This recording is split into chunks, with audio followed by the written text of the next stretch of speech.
Bismillahirrahmanirrahim. Assalamualaikum warahmatullahi wabarakatuh. Perkenalkan, nama saya Nanda Siddiq Hidayat dengan NIM 1905483. Di sini kami dari kelompok 5 Hukum Adat akan membahas mengenai keunikan perkawinan Taliban Hukum Adat Batak Toba. Indonesia adalah negara yang sangat luas, dan Indonesia juga salah satu negara terkaya yang ada di dunia. Indonesia memiliki kekayaan alam yang melimpah, dan bukan hanya alam saja, melainkan agama, bahasa, dan khususnya budayanya sendiri. Budaya Indonesia dari Sabang sampai Merauke begitu banyak dan begitu beragam. Hal itu merupakan salah satu hal positif yang dimiliki oleh bangsa Indonesia. Kali ini kami akan membahas salah satu budaya atau hukum adat yang ada di Indonesia, yaitu mengenai keunikan perkawinan Taliban. Teman-teman semua, perkawinan merupakan salah satu momen yang sangat sakral atau kegiatan yang sangat-sangat ditunggu oleh beberapa pihak. Dan perkawinan itu merupakan penyatuan antara kedua pihak mempelai atau bisa juga menyatukan kedua keluarga yang berbeda menjadi satu keluarga yang utuh. Maka jadi itu perkawinan merupakan sesuatu yang sangat-sangat spesial bagi seluruh umat manusia, tak terkecuali masyarakat Toba. Setiap perkawinan di daerahnya memiliki tata cara yang berbeda dan memiliki keunikan masing-masing. Begitu juga dengan masyarakat Batak Toba, di mana di dalamnya memiliki keunikan tersendiri yang sekaligus menjadikan ciri khas perkawinan Batak Toba itu sendiri. Nah, teman-teman, seperti apa sih keunikannya? Kita bahas secara detail oleh teman-teman saya nanti.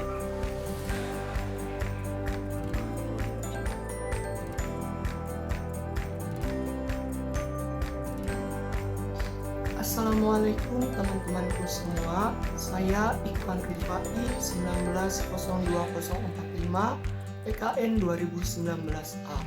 Di sini saya akan menyebutkan rumusan masalah dan tujuan makalah yang akan dianalisis. Di antaranya, untuk rumusan masalah sendiri yaitu yang pertama, bagaimana syarat-syarat perkawinan dalam masyarakat Batak Toba. Yang kedua, bagaimana pengaruh perkawinan Taliban bagi masyarakat hukum adat Batak Toba di zaman sekarang. Dan yang ketiga, bagaimana landasan perkawinan Taliban menurut undang-undang yang berlaku di Indonesia ini. Kemudian untuk tujuan makalah. Tujuan penulisan makalah ini yaitu diantaranya untuk memperoleh gambaran bagaimana syarat-syarat perkawinan masyarakat hukum adat Batak Toba. Yang kedua, memperoleh apa pengaruh perkawinan Taliban bagi masyarakat hukum adat Batak Toba. Yang ketiga, untuk mengetahui bagaimana landasan perkawinan Taliban menurut undang-undang di Indonesia. Nah, itu tadi rumusan masalah dan tujuan makalah. Baik, langsung saja pembahasan makalahnya akan dibahas oleh teman-teman saya. Oleh karena itu, jangan di-skip dulu ya teman-teman. Terima kasih.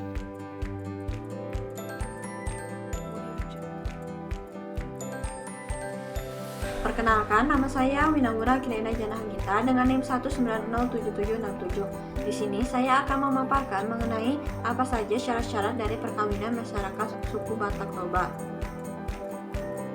Jadi, dalam perkawinan masyarakat suku Batak Toba ini masih memiliki sistem upacara perkawinan yang sangat kental dengan unsur-unsur budaya Toba.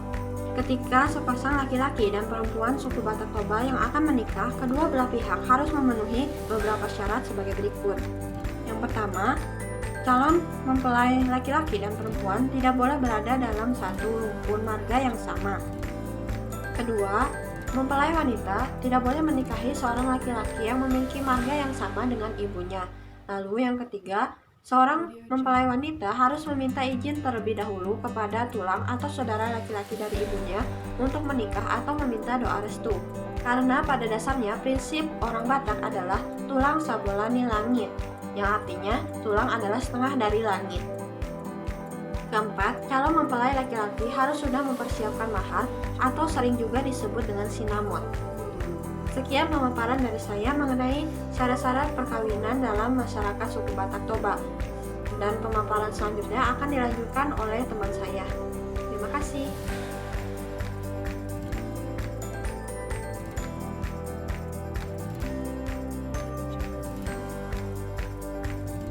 Assalamualaikum teman-teman. Perkenalkan, di sini saya Debbie Intasari Damon.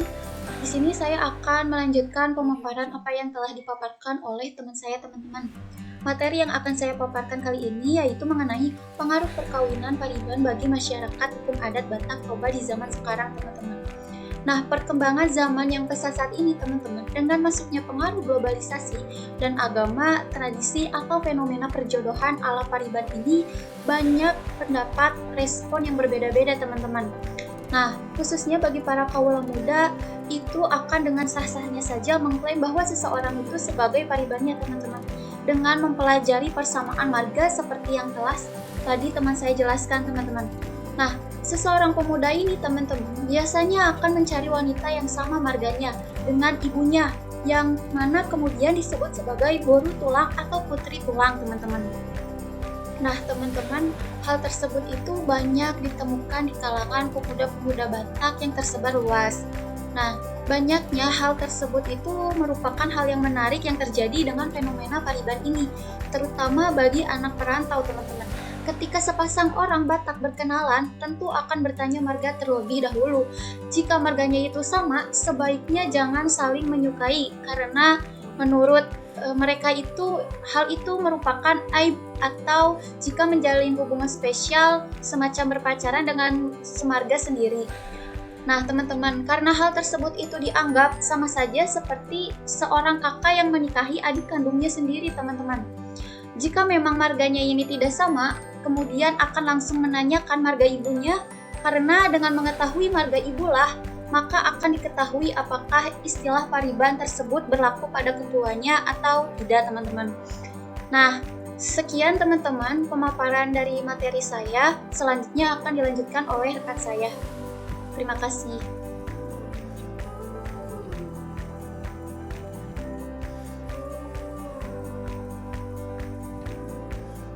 Assalamualaikum warahmatullahi wabarakatuh. Perkenalkan, nama saya Melan Nurul Badriah dengan NIM 1901654. Pembahasan selanjutnya mengenai landasan perkawinan Pariban menurut undang-undang yang berlaku di Indonesia.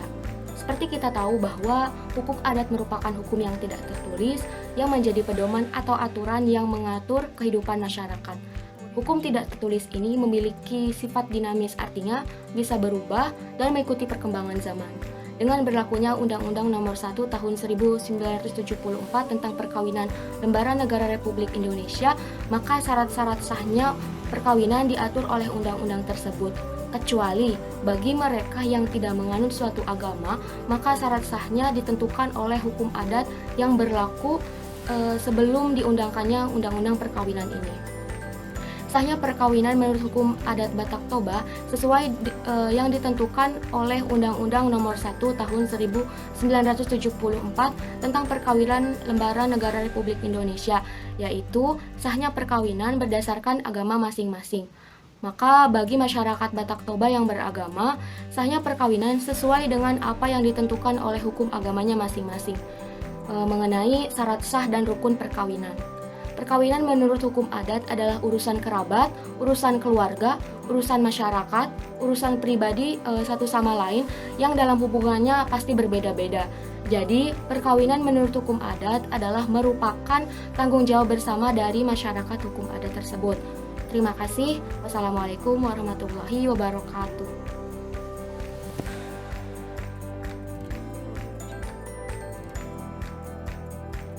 Baiklah teman-teman, kita sekarang ada di ujung presentasi. Maka dari itu izinkan saya untuk menyampaikan kesimpulan dari kelompok kami bahwa kebudayaan yang ada di Indonesia memiliki ragam corak dan kekhasannya masing-masing. Salah satunya adalah dapat dilihat dalam perkawinan adat Batak Toba mengenai sistem perkawinan Pariban. Perkawinan sesungguhnya bukan hanya untuk mempertahankan populasi, tetapi juga untuk mempertahankan nilai-nilai yang baik kepada generasi selanjutnya.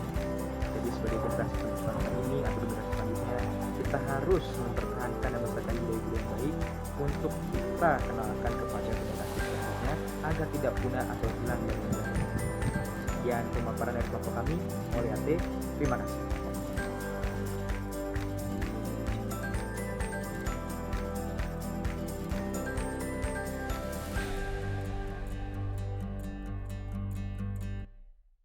Audio Jungle.